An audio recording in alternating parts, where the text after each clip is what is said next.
Your Honor, before we proceed, the defense would like to submit evidence that fundamentally alters the nature of this petition. Margaret Vance pulled the small black recorder from her satchel and set it on the bench with a click that echoed through the county courtroom like a hammer driving a nail. The device was no bigger than a pack of chewing gum. It held 3 months of conversations. It held 23 years of lies. The judge looked down from her bench, reading glasses on a chain around her neck, her face the color of a woman who had stopped being surprised by human cruelty sometime in the 90s. Evidence of what, Ms. Vance? Fraud. Conspiracy. Extortion. Vance's voice was calm, the way a surgeon's voice is calm when she is about to open a chest.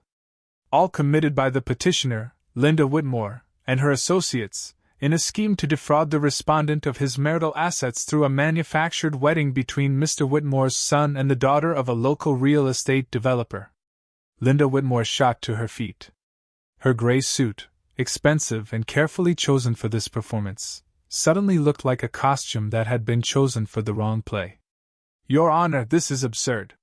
Sit down, Mrs. Whitmore. The judge did not raise her voice. She did not need to. Richard Cross, the man sitting beside Linda who had introduced himself as her attorney, placed his hand on her arm.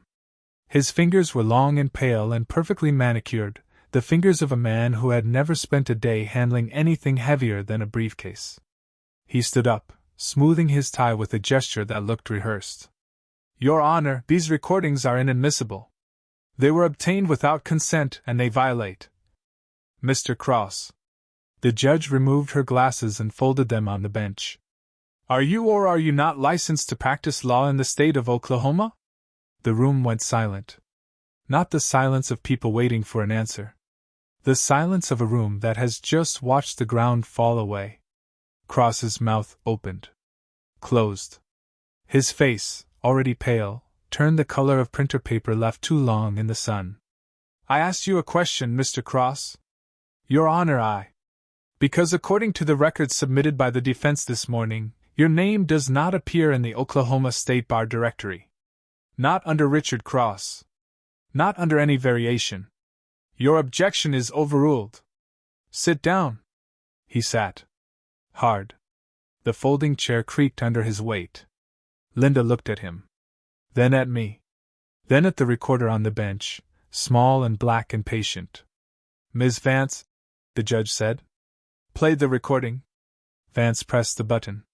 The first voice was Linda's. Not the voice she used at PTA meetings or church potlucks or when she asked me to pass the salt at dinner. Her real voice. The one she used when she thought no one who mattered was listening. Harry doesn't suspect anything. He never suspects anything. That's what makes him so easy. And then a man's voice. Smug. Comfortable. The voice of a person who has already spent money he does not yet have. How much can we get out of him? Everything. The shop, the house, the retirement. He'll give it all up for David. That's his weakness. He loves that boy more than he loves himself. Laughter. Cold and sharp and completely without warmth. And if he doesn't pay? Then I destroy him publicly. I tell the whole town he's not David's father. I make him the laughingstock of Elm Street. By the time I'm done, he won't be able to show his face at the VFW. The recording played on. More voices. More plans. Specifics about bank accounts and property lines and the strip mall that Richard Parker wanted to build where my shop had stood for 23 years. Every word landed in the courtroom like a stone dropped into still water, and I watched the ripples spread across Linda's face. She was not smiling anymore. I sat in the respondent's chair, my hands resting on my knees, and I felt something I had not expected to feel in this room. I felt calm. Not the calm of a man who has won. The calm of a man who has already lost everything he was afraid of losing, and discovered that the fear was worse than the loss. The recording ended. The judge looked at Linda. Mrs. Whitmore, do you have anything to say? Linda stood up. Her hands were shaking. She adjusted her right cuff, the gesture I had seen 10,000 times, always before a lie, always before she rearranged reality to fit the shape she needed it to be.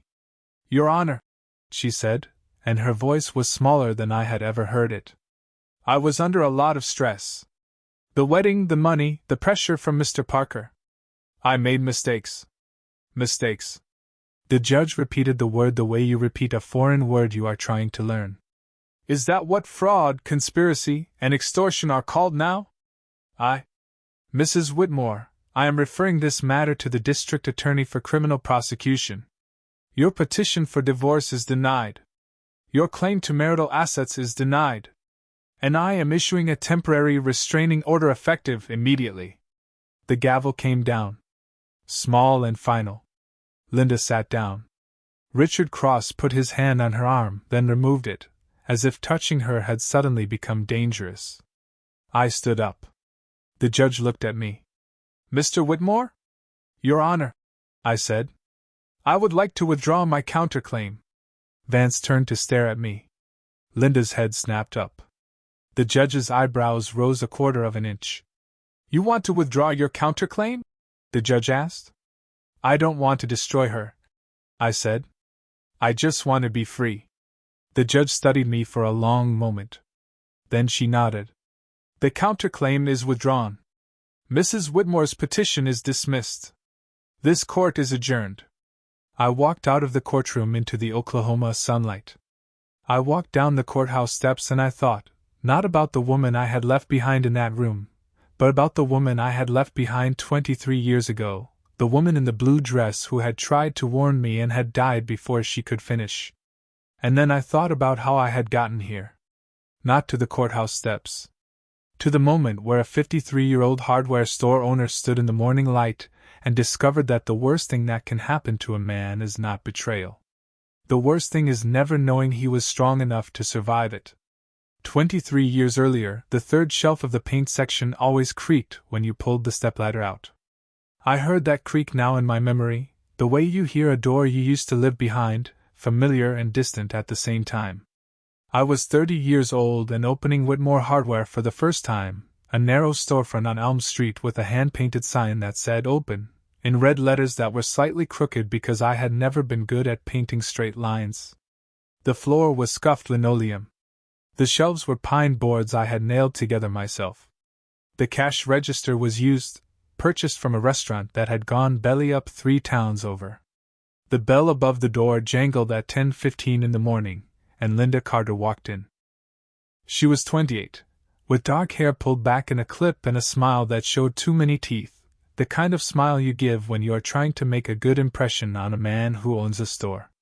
She wore a yellow dress that looked like it had been washed too many times, and her hands were small and quick as she picked up a packet of drywall anchors and pretended to examine the label. You the owner? She asked. I am. You look too young to own a hardware store. I look too young to do a lot of things. She laughed.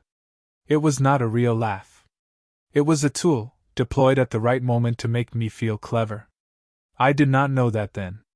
I thought she was charmed. She came back the next day for sandpaper. The day after that for caulk. The day after that she did not buy anything. She just stood at the counter and talked about her job at the dentist's office and her apartment above the laundromat, and how she had always wanted to learn how to fix things herself because relying on men had never worked out for her. My last boyfriend ran off to Phoenix, she said, looking at her fingernails. Left me with 2 months' rent and a broken coffee maker. You should learn to fix the coffee maker, I said. It's easier than fixing a man. She looked up. Her eyes were the color of creek water, green and shallow and easy to read. You got any coffee makers for sale? I got tools. You fix your own. She smiled. This time it was smaller. More real. I might take you up on that. We married in the First Methodist Church on Maple Avenue, the one with the white steeple and the door that stuck on humid days because the wood swelled. My mother sat in the second row wearing her good blue dress and a hat she had bought for my brother's wedding 5 years earlier. She did not smile during the vows. She watched Linda the way a dog watches a stranger who has come into the yard. After the reception, my mother pulled me aside in the church parking lot. The gravel crunched under her shoes. She's pretty, my mother said. pretty enough to get what she wants. Mom, I'm not saying she's bad, Harry. I'm saying she's hungry. And hungry people don't stay where the food runs out. I kissed her cheek. I'll be careful. You won't, she said. Nobody ever is. She died 6 months later. Stroke. Linda cried at the funeral, real tears that streaked her mascara and made her look like a painting that had been left out in the rain. I held her hand and thought I was lucky to have a wife who loved my mother enough to cry for her. 3 months after the funeral, Linda told me she was pregnant. I was standing behind the register, counting the day's receipts, when she came in from the back room where we had started keeping a cot for afternoon naps. She held a white plastic stick in her hand, the kind you buy at the pharmacy for $12, and her face was flushed and happy in a way I had not seen since before my mother died. Harry, she said, we're going to have a baby. The register tape tore in my hand. I walked around the counter and picked her up and spun her in a circle, knocking over a display of light bulbs that shattered on the floor like tiny stars falling from a ceiling that could not hold them. We laughed and kissed and knelt together on the linoleum, picking up shards of glass with our bare hands. What do you want? She asked me that night, lying in bed with her hand on her stomach, which was still flat but already sacred. Boy or girl? Either. Both. I don't care. You have to pick. Okay. A boy. A boy who can help me in the shop and learn the business and maybe take it over someday. She turned her face toward the wall. And if it's a girl? Then she'll be the prettiest girl in town and I'll scare off every boy who looks at her twice. She did not laugh. She said, What about the name? David, I said. After my father. David Whitmore. She tried the name out in her mouth like a piece of candy. It sounds important. He will be. David was born on a Tuesday in March. I was in the waiting room for 11 hours, drinking bad coffee from a styrofoam cup and listening to a man in a suit talk about his daughter's volleyball tournament. When the nurse came out and said, It's a boy, I cried. I did not try to hide it. I let the tears run down my face and onto my shirt, and I called my brother Collect to tell him the news. I held David for the first time through the nursery glass. He was red and wrinkled and perfect, wrapped in a blue blanket that had been washed so many times it felt like soft paper. I pressed my palm against the glass and he opened his eyes, 2 dark slits that looked in my direction without seeing me, and I made a promise to him that I did not know I was making. I promised him everything I had and everything I would ever be. The years ran like water through a broken pipe. I worked. That was what I did. I opened the shop at 6:30 in the morning and closed it at 7 in the evening, 6 days a week. I learned the names of every customer who came through the door. I remembered what projects they were working on, and what they had bought last time, and what they would probably need next time. I gave advice about plumbing and electrical and roofing and framing, and if I did not know the answer I told them so, and then I found out and called them back. Linda stayed home with David. She said she wanted to be a full-time mother, and I said that was fine, that was good, that was what my mother had done, and what her mother had done, and what mothers were supposed to do. I gave her the shop's profits every Friday, cash in a brown envelope, and she handled the household expenses and the grocery shopping and David's clothes and the church tithe. The first crack appeared when David was 3. I came home one Thursday evening, later than usual because a customer had needed help with a toilet installation, and the house was dark except for the kitchen light. Linda was sitting at the table with a cup of tea that had gone cold. Her face was pale and tight. Where were you? She asked. At the shop. Mrs. Henderson's toilet was leaking into the ceiling below. Mrs. Henderson. She repeated the name like it tasted bad. The widow? She's 74, Linda. That doesn't mean she's dead. I did not understand what she meant. I thought she was tired. I thought she was lonely, stuck in the house all day with a toddler while I was out talking to people and solving problems and feeling useful. I told her I was sorry and I would try to be home earlier, and I meant it. But the crack spread. Not dramatically. Not with thrown plates or slammed doors. With quiet erosion. with comments that landed like small stones in a pond, rippling outward until the whole surface was disturbed. You smell like sawdust. Your hands are always rough. The Henderson boy got promoted. He's younger than you. David asked me today why his daddy is always at work. I absorbed each one like a sponge. I told myself she was bored. I told myself small towns were hard on women who had ambition but no outlet. I told myself that if I just kept working, kept providing, kept the money coming, the cracks would eventually seal themselves. They did not. By the time David was 10, Linda had developed a habit of leaving the house on Tuesday and Thursday evenings for what she called book club. I never questioned it. I was grateful for the quiet, for the chance to put David to bed and sit in the living room with a baseball game on the radio and a beer that I drank slowly because it was the only one I allowed myself on weeknights. Tom Hayes started coming around when David was 12. He was a retired detective from the county sheriff's office, a man with hands like bricks and a voice that sounded like he had swallowed gravel and decided he liked the texture. He lived 3 blocks away in a house he had inherited from his parents, and he spent most of his retirement fixing things that did not need fixing. He came into Whitmore Hardware twice a week for screws and washers and nails, always buying exactly what he needed plus one extra. You always get an extra, I observed one afternoon, ringing up his purchase. In case you drop one? In case I need 2, he said. A man with 1 screw is a man with a problem. A man with 2 screws is a man with options. He had a way of saying things that sounded like jokes but carried weight underneath, the way a foundation carries a house without ever being seen. He started staying after his purchases, leaning on the counter, talking about nothing in particular. The weather. The Sooners. The mayor's new parking ordinance. I looked forward to his visits the way I looked forward to the mail, with the simple pleasure of something reliable arriving at a predictable time. How's the boy? He asked every time. Growing. How's the wife? Fine. He always paused after my answer. 2 seconds. Then he nodded and picked up his bag and left. I should have asked why he paused. David grew up the way good sons do, with school projects and scraped knees and awkward adolescence, and a graduation ceremony where I sat in the folding chairs and watched him walk across the stage in a cap and gown that looked too big for him. He went to Oklahoma State on a partial scholarship, and a loan I co-signed with my name, and my credit, and my faith that he would be okay. He came home every Christmas. He called every Sunday. He majored in engineering because he said he wanted to build things, real things that people could use, and when I asked him if he wanted to take over the shop someday he said maybe, that he was still figuring things out. I told him there was no hurry. I told him the shop would be there when he was ready. I told him that a man should do what makes him happy, not what makes his father proud, though I hoped those 2 things might turn out to be the same. Last December, David brought a girl home.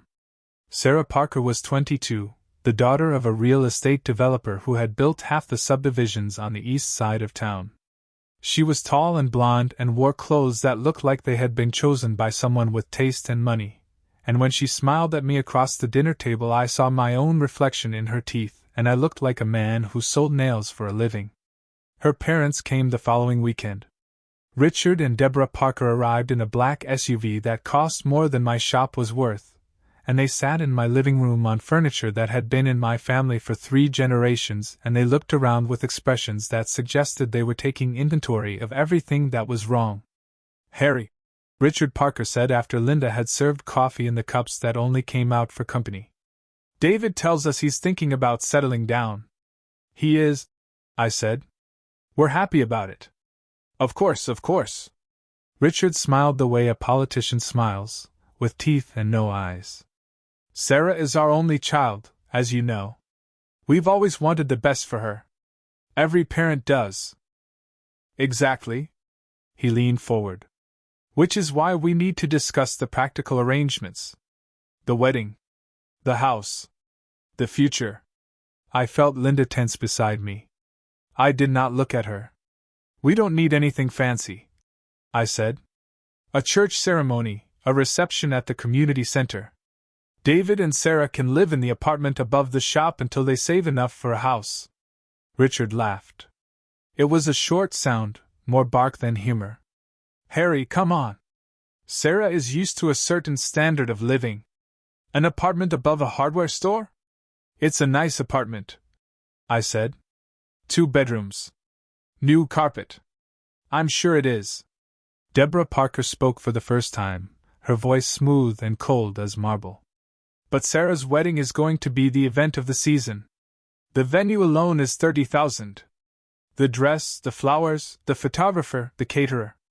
We're looking at $200,000 minimum. I gripped the arm of my chair. The wood was old and smooth from generations of hands. $200,000, I repeated. Plus the down payment on a house. Richard continued. We're not asking you to buy it outright. Just the down payment. $50,000 should cover a decent starter home in a good neighborhood. And a car, Deborah added. Sarah's car is 4 years old. David should have something that matches. I did the math in my head. $30,000 for the venue. $50,000 for the house. A car I had not priced. The total was climbing toward $300,000 before I could catch my breath. I don't have that kind of money, I said. The room went quiet. Linda's hand found my knee and squeezed. Hard. Harry, she said, her voice dropping to a whisper that only I could hear. Don't embarrass him. Don't embarrass us. I looked at David. He was sitting next to Sarah on the love seat, his hand in hers, and he was looking at me with an expression I had seen before. When he was 6 and had asked for a bicycle and I had told him we could not afford it.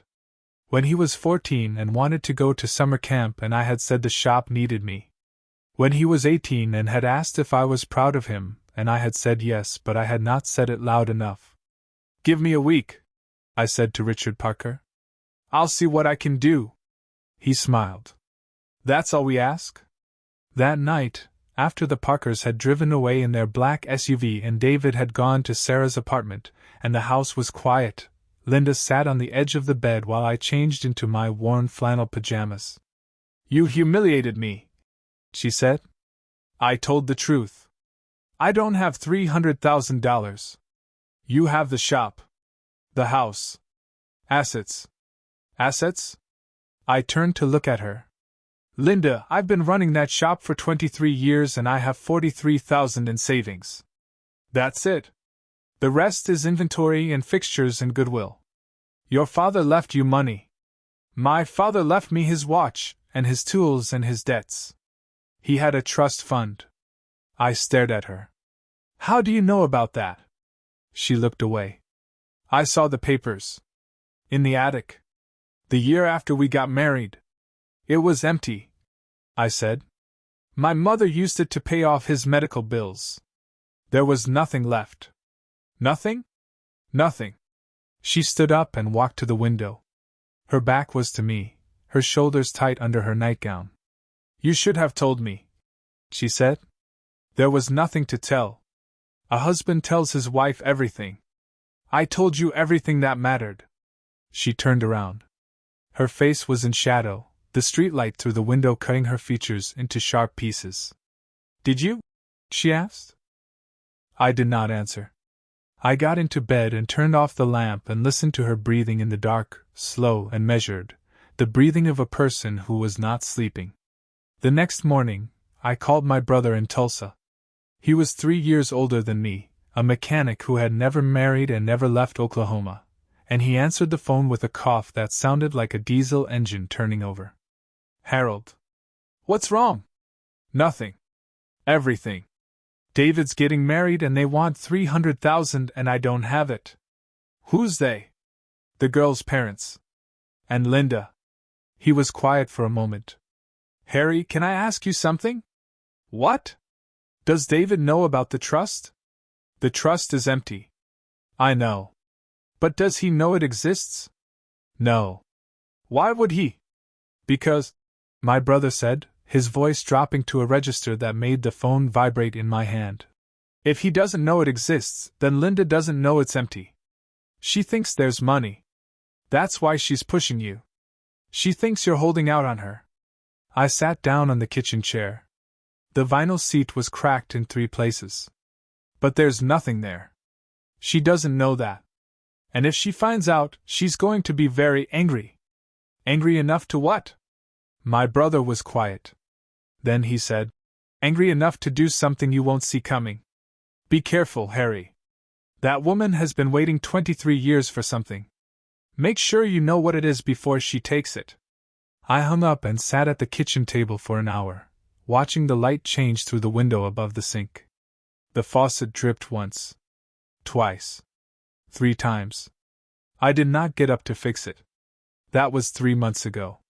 Now I was standing in the lobby of the First Community Bank on Main Street, holding a withdrawal slip for $300,000 that I did not have and could not get, and my phone was ringing and I did not want to answer it because I already knew what the voice on the other end was going to tell me. Dad, you don't need to take it out.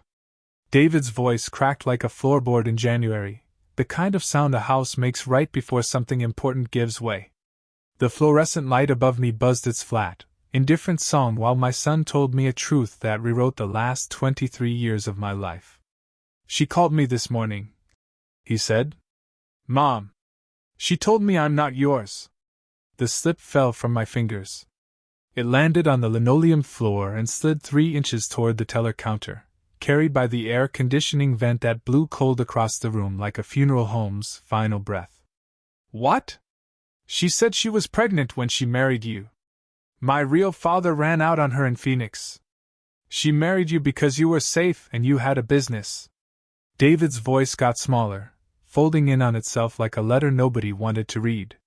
She said if you don't hand over the $300,000 for the wedding, she'll tell everybody. The neighbors. The church. The whole town. She'll make sure nobody ever looks at you the same way again. I leaned against the marble pillar in the center of the lobby.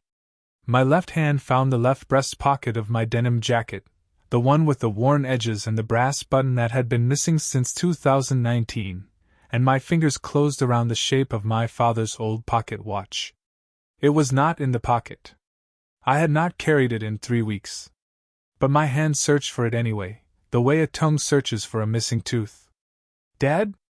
I'm here. I'm sorry. I'm so sorry. I didn't know. I swear I didn't know. I looked at the bank slip on the floor. 300,000. Every dollar I had saved in 23 years of selling nails and hammers and 2x4s to people who needed them. My retirement. My shop. My life, measured in metal and wood, reduced to a single number on a piece of paper that had just fallen on the floor. Where are you now? I asked. At the church. Sarah's parents are inside with Mom. They're talking about the reception menu. Dad, Sarah's mom asked about the check yesterday. She said if we can't produce the down payment by Friday, the wedding's off. I closed my eyes. The fluorescent light buzzed through my eyelids in red waves. David. Yeah? Do you want to marry her? He paused. 2 seconds. 3. I don't know anymore. I thought I did. But now. Now what? Now I don't know if any of it was real. I opened my eyes. The bank lobby came back into focus, sharp and bright, and completely indifferent to the fact that my son had just told me I was not his father, and my wife had just threatened to destroy my life if I did not give her $300,000. Come home, I said. Not the church. The house. I need you to come home. Okay. And David? Yeah? You don't owe me anything. Not money, not loyalty, not a phone call. Whatever happens next, you are free. You hear me? You are free. I hung up before he could answer. The phone felt cold and heavy and foreign in my hand, like a tool I had picked up by mistake. I bent down and picked up the bank slip. Then I walked out of the bank into the Oklahoma afternoon, where the sun was doing its job perfectly and the birds were singing and the world was continuing exactly as it had before my life had split open like an egg. I walked back to the shop. The bell above the door jangled as I pushed through, and Tom Hayes looked up from the fastener section where he had been comparing wing nuts. Harry, he said, you look like you just found out there's no Easter bunny. Something like that. He put down the wing nuts and walked to the counter. His hands were thick and scarred, the hands of a man who had spent his career handling things that other people wanted to forget. Want to tell me about it? I looked at him. At the watch he wore on his left wrist, a battered Timex that had probably told the time for 30 years. At the way he stood with his weight on his right foot, the way he had stood every time he came into my shop for the last 11 years. My wife told my son I'm not his father, I said. She's threatening to tell the whole town unless I give her $300,000 for a wedding I can't afford. Tom Hayes did not blink. He did not gasp. He did not say, I'm sorry to hear that. Or, are you sure? Or any of the things people say when they hear something that makes them uncomfortable. He just looked at me with his gravel-colored eyes and nodded once. I know, he said. You know? I've known for 11 years. The fluorescent light above the register buzzed. B flat. I would remember that note for the rest of my life, the same way I remembered the sound of my mother's voice and the smell of my father's workshop and the creak of the third shelf in the paint section. How? I asked. Police work. He reached into his jacket pocket and pulled out a photograph, edges soft with age, and set it on the counter between us. David was too. Linda was seeing a man named Marcus Webb. Pharmacist. Divorced. He moved to Phoenix in 2004. I ran his plates one night outside the motel on Route 9. Standard welfare check. Your wife was in the passenger seat. I picked up the photograph. It was grainy and dark, taken from a distance, but I could see the shape of a woman getting out of a car and the shape of a man holding the door. The timestamp in the corner read 2:47 a.m. Why didn't you tell me? Because I was retired and because it's not my business and because you seemed happy. Tom paused. 2 seconds. And because I didn't have proof of what I suspected. Until now. He reached into his other pocket and pulled out a small black device, no bigger than a cigarette pack, with a single red LED that blinked 3 times and went dark. Digital recorder, he said. Voice activated. I've been carrying it in my pocket for 3 months. Every conversation with Linda. Every phone call. Every time she came into this shop to check on inventory while you were out on deliveries. Why? Because 11 years ago I saw something that didn't sit right. Because a good cop never stops being a cop. And because... He paused again, 2 seconds exactly. I like you, Harry. You're a decent man in a world that doesn't reward decency. I didn't want to watch you get eaten. I stared at the recorder. Small. Black. Blinking. What's on it? Everything. Her conversations with Marcus Webb before he left town. Her plans to use David's wedding as leverage. Her conversations with Richard Parker about splitting your assets after the divorce she was planning to file. Richard Parker? Sarah's father? The same. Tom's jaw tightened. They're in it together, Harry.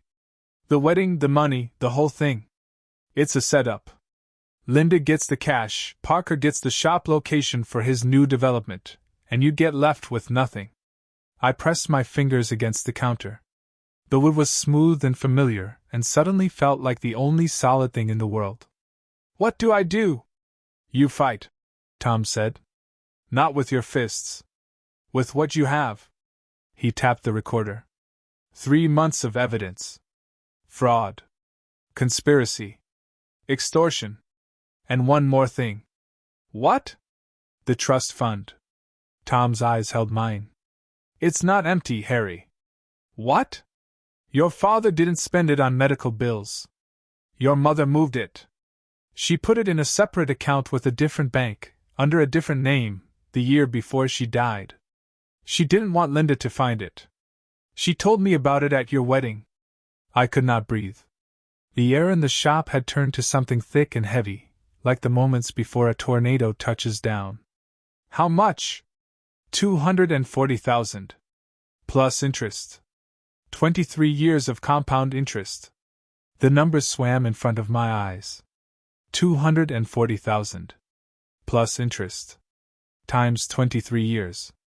The total was more than I had ever imagined having, more than I had ever allowed myself to hope for. Why didn't she tell me? She was going to. Tom's voice softened, the gravel smoothing out into something almost gentle. She had a stroke 2 weeks before she planned to talk to you. She never got the chance. I closed my eyes. My mother. Sitting in the second row at the church, wearing her good blue dress, watching Linda with the eyes of a woman who saw something the rest of us missed. She had known. She had tried to protect me. And she had died before she could. The account is in your name, Tom said. Your mother set it up as a trust that converts to a personal account on your 53rd birthday. Which was last Tuesday. Last Tuesday. I had spent my 53rd birthday installing a new water heater for Mrs. Henderson and eating a sandwich from the gas station. I had not known that a fortune had been waiting for me, that my mother's last gift had finally arrived, that the life I thought was ending was actually about to begin. I need a lawyer, I said. Already called one. Tom pulled a business card from his shirt pocket and set it on the counter next to the recorder. Margaret Vance. Criminal defense and fraud litigation. She owes me a favor from a case in '09. She's on her way. I looked at Tom Hayes, this retired detective with his extra screws and his battered watch and his 11 years of silence, and I understood that some debts are not measured in money. Some debts are measured in years of watching and waiting and carrying a weight that nobody asked you to carry. Thank you, I said. Don't thank me yet. Tom picked up his bag of fasteners, the extra screw rattling against the others. Thank me when it's over. He walked to the door. The bell jangled. He stopped with his hand on the handle. Harry? Yeah? Your son called me this morning. Before he called you. I stared at him. He asked me what he should do? I told him the truth. All of it. And? He cried for 20 minutes. Then he said something I'll never forget. Tom turned around. His eyes were wet in a way I had never seen before. He said, Tom, I don't care whose blood I have. That man raised me. That man is my father. And nobody is going to hurt him while I'm still breathing. The door closed behind him. The bell jangled once and fell silent. I stood behind the counter for a long time after Tom left.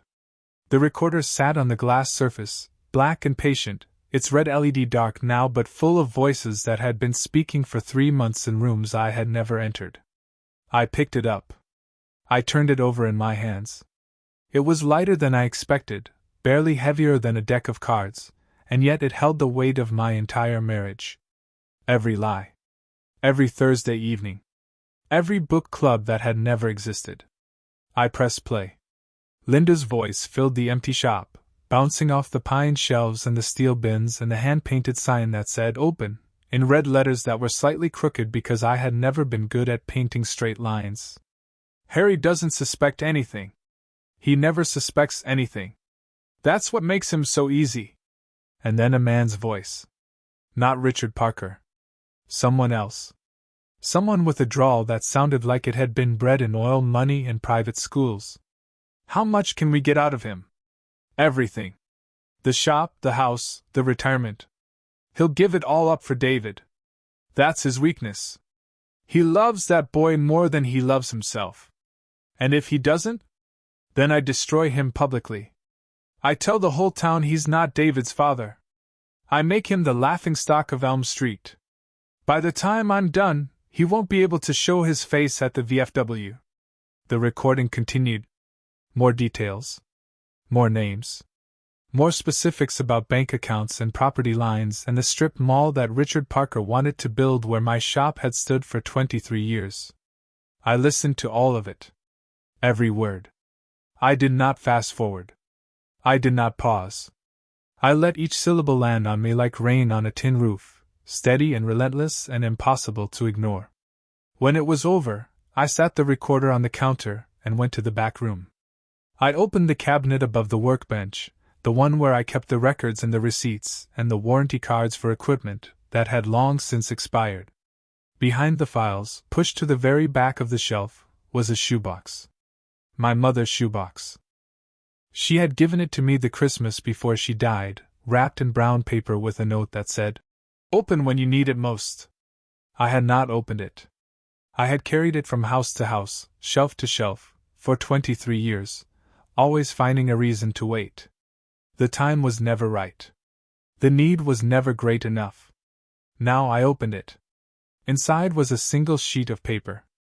A bank statement from a savings and loan in Tulsa, dated the year my father died, with a balance of $240,000. Below it, in my mother's careful handwriting, a letter. "Harry, if you are reading this, then something has gone wrong that I could not prevent.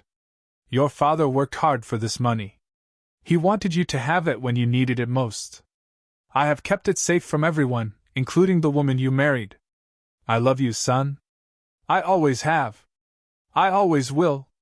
Your mother, Margaret Whitmore." I held the paper in both hands. The ink was faded, but the words were clear, and they smelled of the lavender sachet my mother had kept in her dresser drawer, the one that still lingered on every piece of fabric she had ever touched. I put the paper back in the shoebox and closed the lid. Then I went back to the counter and picked up the recorder and the business card and my denim jacket from the hook by the door, and I walked out into the Oklahoma afternoon, where the sun was doing its job perfectly and the world was continuing exactly as it had before, and I was beginning, for the first time in 23 years, to understand what my mother had tried to tell me all along. Linda came by that evening, just as I was closing up.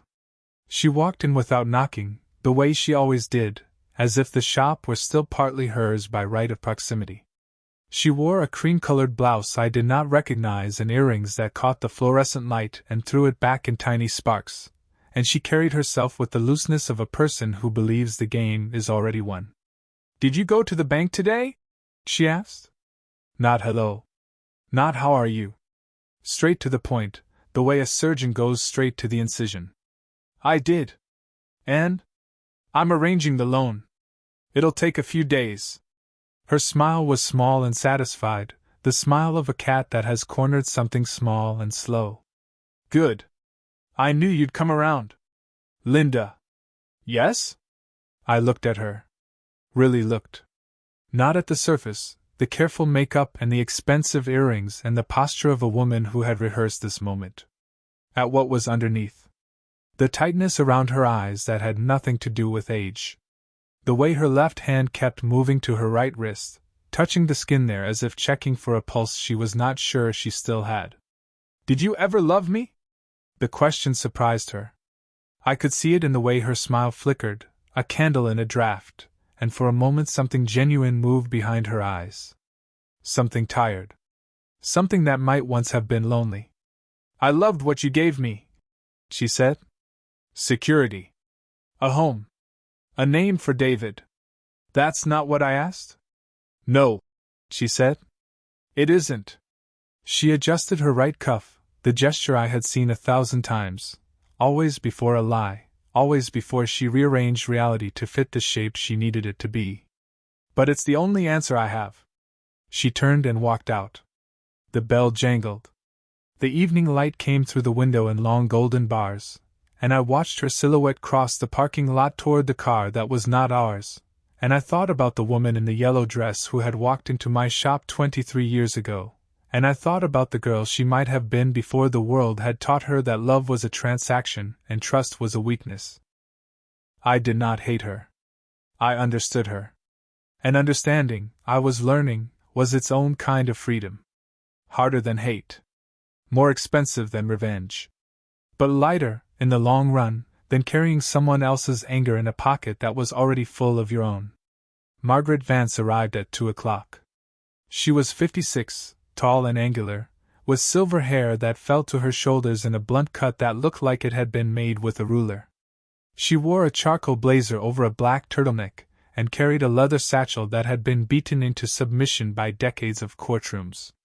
She sat in the chair behind my desk, the chair I never sat in because it was too comfortable and comfort made a man lazy, and she opened her satchel without saying hello. "Harold Whitmore," she said. Not a question. "Harry. Harry." She pulled out a yellow legal pad and a pen. "Tom Hayes gave me the summary. I need you to tell me the rest." Not what you think. Not what you hope. The facts, as you know them, in order. I told her. About the bank. About David's phone call. About Linda's threat. About the 300,000 and the Parkers and the wedding that was not a wedding but a heist. I told her about the shoebox and the letter and the lavender smell that still lived in my mother's handwriting. When I finished, she wrote one word on her pad and circled it 3 times. Extortion, she said. Blackmail. Fraud. Conspiracy. If what Tom has recorded is admissible, and if what he says about the trust fund is accurate, we have enough to bury them. How? Linda's demand for money in exchange for silence is extortion, pure and simple. The fact that she manufactured a wedding as the vehicle makes it fraud. Richard Parker's involvement makes it conspiracy. She capped her pen and looked at me with eyes the color of steel filings. But there's one thing I need to know before we proceed. What? Do you want to destroy her? Or do you just want to be free? I thought about Linda in the church, in her yellow dress, picking up drywall anchors she did not need. I thought about her crying at my mother's funeral. I thought about her hand on her stomach, flat and sacred, telling me we were going to have a baby. I thought about 23 years of Friday envelopes, and Tuesday book clubs and a life that had been built on a foundation I had never inspected. I want to be free, I said. But I also want her to know that I know. I want her to look me in the eye and understand that she didn't fool me. She fooled herself. Margaret Vance nodded. We can do that. She stood up, tucked her pad into her satchel, and walked to the door. Then she stopped. One more thing. The trust fund. Tom says it converted on your birthday. Have you accessed it? No. Don't. Not yet. If Linda thinks you're broke, she'll push harder. The harder she pushes, the more she incriminates herself. We need her hungry. And then we feed her something she can't swallow. She opened the door. The bell jangled. I'll be in touch, Harry. In the meantime, act normal. Go to the bank. Pretend to arrange the loan. Let her think she's winning. She left. The shop fell quiet except for the buzzing light and the ticking clock and the faint sound of traffic outside on Elm Street. The house was dark when I got there. I parked my truck in the driveway and sat for a minute, listening to the engine tick as it cooled. The porch light was off. Linda usually left it on when she expected me. She did not expect me. I opened the front door. The hallway smelled of her perfume, something floral and expensive that she had started wearing 2 years ago, about the same time she had started wearing more jewelry and taking longer to get ready on her Thursday evenings out. Linda? No answer. I walked into the kitchen. The faucet dripped. The refrigerator hummed. On the table was an envelope with my name written in her handwriting, the careful, looping script she used for grocery lists and Christmas cards. I opened it. Inside was a single sheet of paper. A legal document. At the top, in bold letters, it said Petition for Dissolution of Marriage. Below that, in smaller print, it listed the grounds: irreconcilable differences, emotional abandonment, financial withholding. And at the bottom, in a handwritten note that must have taken her hours to craft with the right balance of threat and sympathy. Harry, I didn't want it to come to this. But you left me no choice. Sign the papers. Give me what I need for David's wedding. Or I will tell everyone what you really are. A man who raised another man's child and pretended he didn't know. A fool. A cuckold. A laughingstock. You have 48 hours. I read it twice. 3 times. The words did not change. I folded the paper and put it back in the envelope. Then I walked to the living room and sat in my armchair, the one with the frayed armrest where David had teethed as a baby, and I pressed my hand against the left breast pocket of my denim jacket. The watch was not there. But my fingers found the shape of it anyway, the ghost of a thing that had been gone for years but had never stopped guiding me. You're wrong, I said to the empty room. I always knew. The words hung in the air like dust in a sunbeam. I had not planned to say them. I had not known they were true until they left my mouth. But they were true. I had always known. Not the details. Not the name of the man in Phoenix. Not the motel on Route 9. But something. A feeling. A wrongness that had lived in the corner of my vision for 23 years, the way a shadow lives at the edge of a room, present but never fully seeing. I had known the first time David had called me Dad, and the word had felt like a translation rather than a native language. I had known every time Linda flinched when I touched her. I had known when David's eyes turned green in the summer light, while mine stayed brown, and hers stayed brown, and there was no green anywhere in our family tree. I had known, and I had chosen not to know. I had chosen love over biology, commitment over certainty, and the quiet dignity of showing up every day over the noisy triumph of being right. That was my secret. Not the trust fund. Not the recordings. Not the money that had been waiting for me since before I knew I needed it. My secret was that I had loved David anyway. That I had built a life on a foundation I suspected was cracked and had never once regretted the building. And now that secret was about to become my armor. The phone rang. I picked it up without looking at the caller ID. Dad? David. I'm outside. Can I come in? The door's unlocked. He came through the kitchen, his footsteps heavy and uncertain, and when he saw me in the armchair he stopped.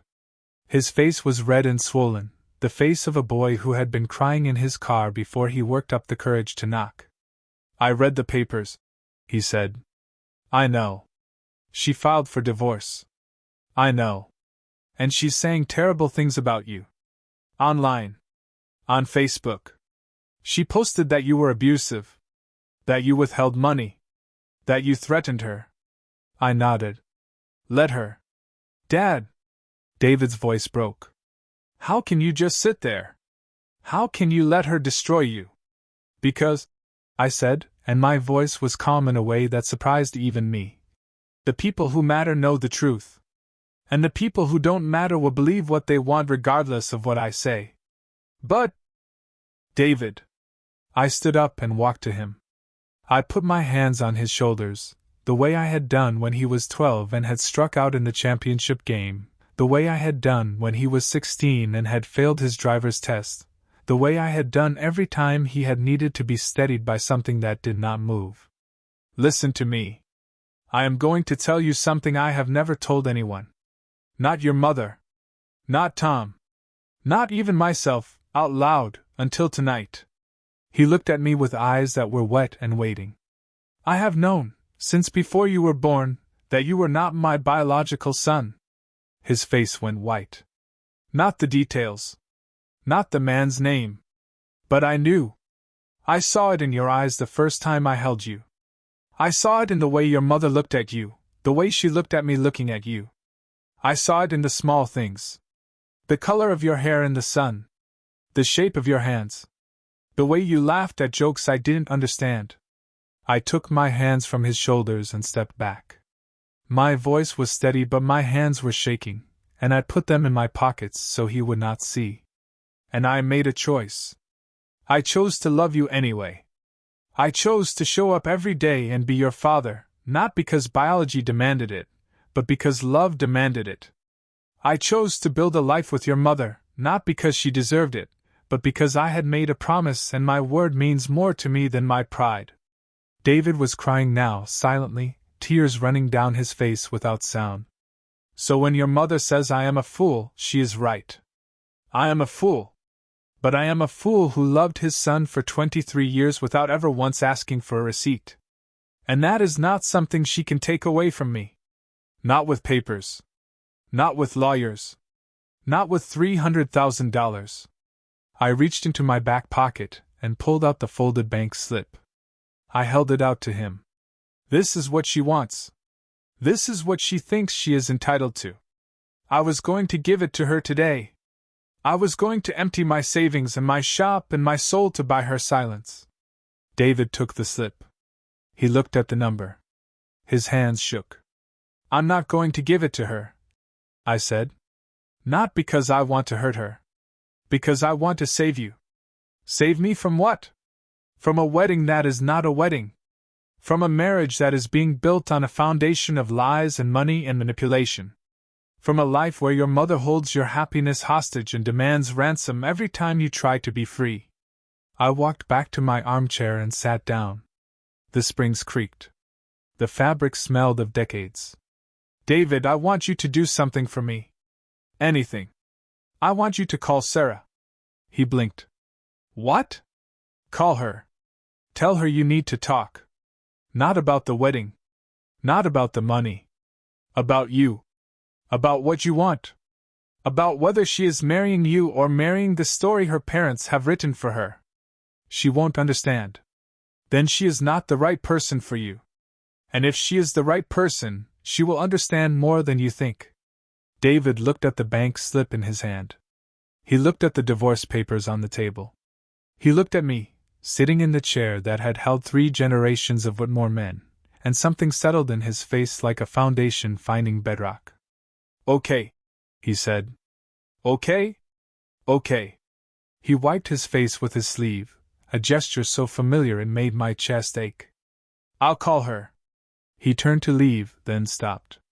Dad? Yeah? I don't care whose blood I have. You're my father. You always were. You always will be. He walked out. The door closed behind him with a soft click that sounded like the answer to a question I had been asking for 23 years. I sat alone in the darkening room. The faucet dripped. The clock ticked. And somewhere in the walls, the third shelf of the paint section creaked in a memory that was not there but had never stopped being real. Tomorrow was Wednesday. Court day. The day Margaret Vance would walk into the county courthouse with 3 months of recordings and a story that would make the front page of the local paper. But tonight was Tuesday. And tonight, for the first time in 23 years, I was free. I walked out of the courtroom into the Oklahoma sunlight. The air was warm and smelled of cut grass and distant rain, and the world was continuing exactly as it had before, but I was different. I was lighter. I was older. I was free. David was waiting on the courthouse steps. He was not alone. Sarah Parker stood beside him, wearing a simple blue dress and no makeup, her blonde hair pulled back in a ponytail that made her look younger than she was. She was holding David's hand, and when she saw me she did not look away. Mr. Whitmore, she said. Her voice was quiet but clear. I read the papers. I heard the recording. I broke off the engagement last night. I looked at David. He nodded, small and certain. My parents were wrong, Sarah continued. About the wedding. About the money. About everything. I told them I would not be part of something that hurt someone who had done nothing but love his son. She let go of David's hand and stepped toward me. She was taller than I expected, taller than Linda had been at that age, and her eyes were the color of the sky on a day when the weather was about to turn. I also told them, she said, that if they wanted to build a shopping center where your shop stands, they would have to build it over my dead body. I almost laughed. Almost. The muscles in my face had forgotten how, but the almost was there, a tiny crack in the concrete that let something green push through. Thank you, I said. Don't thank me. She smiled, and it was smaller than the smile she had worn at my dinner table, but it was real. Thank David. He told me everything. About you. About him. About what it means to be a father. She stepped back and took David's hand again. We're going to take some time. Figure things out. See if we can build something real. You can, I said. If you start with the truth, you can build anything. They walked down the steps together, young and uncertain and brave in a way that only the young can be, and I watched them go with a feeling that I could not name but knew I would remember. Margaret Vance appeared beside me. She did not say anything. She just stood there, her charcoal blazer buttoned now, her satchel empty of lies. You could have destroyed her, she said. I know. Why didn't you? I reached into my left breast pocket. The watch was not there. But my fingers found the shape of it, the ghost of a thing that had been gone for years but had never stopped guiding me. Because, I said, destruction is easy. Freedom is hard. And I'm old enough to know the difference. She nodded once, the way Tom Hayes nodded, the way good people nod when they recognize something true. The trust fund, she said. 240,000. Plus interest. What are you going to do with it? I looked down Elm Street, toward the shop with the hand-painted sign and the third shelf that creaked and the bell that jangled every time someone pushed through the door. I'm going to fix the roof, I said. Repaint the sign. Hire a proper assistant so I don't have to work 6 days a week. And I'm going to find David's sister. She turned to look at me. His sister? Linda told me she miscarried in the 2nd year. A girl. I pressed my fingers against the empty pocket, feeling the shape of the watch that was not there. But last night, going through her papers, I found a birth certificate. Hidden in the lining of an old suitcase. A daughter. Born February 14, 2002. Given up for private adoption 3 days later. Linda signed the papers. Margaret Vance was quiet for a moment. Do you have a name? The adoptive family. The Johnsons. They lived in Tulsa. Lived? The father died in 2015. The mother moved to Kansas. I looked at her. I want to find her. Not to take her back. Not to disrupt her life. Just to tell her that she was loved. That she was wanted. That the man who raised her brother spent 23 years loving her without ever knowing her name. Margaret Vance put her hand on my arm. It was brief and firm, the touch of a person who understood that some silences are more eloquent than words. I'll help you, she said. We walked down the courthouse steps together, into the sunlight that was doing its job perfectly, and I thought about my mother in her good blue dress, watching Linda with eyes that saw too much. I thought about my father's watch, ticking in a drawer somewhere, keeping time for a man who no longer needed it. I thought about the third shelf in the paint section, creaking under the weight of things that people needed to build and fix and make whole. And I thought about David, and Sarah, and the daughter I had never known I had, and the freedom that was hard but real, and the love that was not biology but choice, and the shop that would open tomorrow morning at 6:30, and the bell that would jangle when Tom Hayes walked in for his fasteners, the extra screw rattling against the others in his bag. A man with one screw is a man with a problem. A man with 2 screws is a man with options. I was Harold Whitmore. I was 53 years old. I had been a fool for 23 years, and I had never once regretted it. And I was free.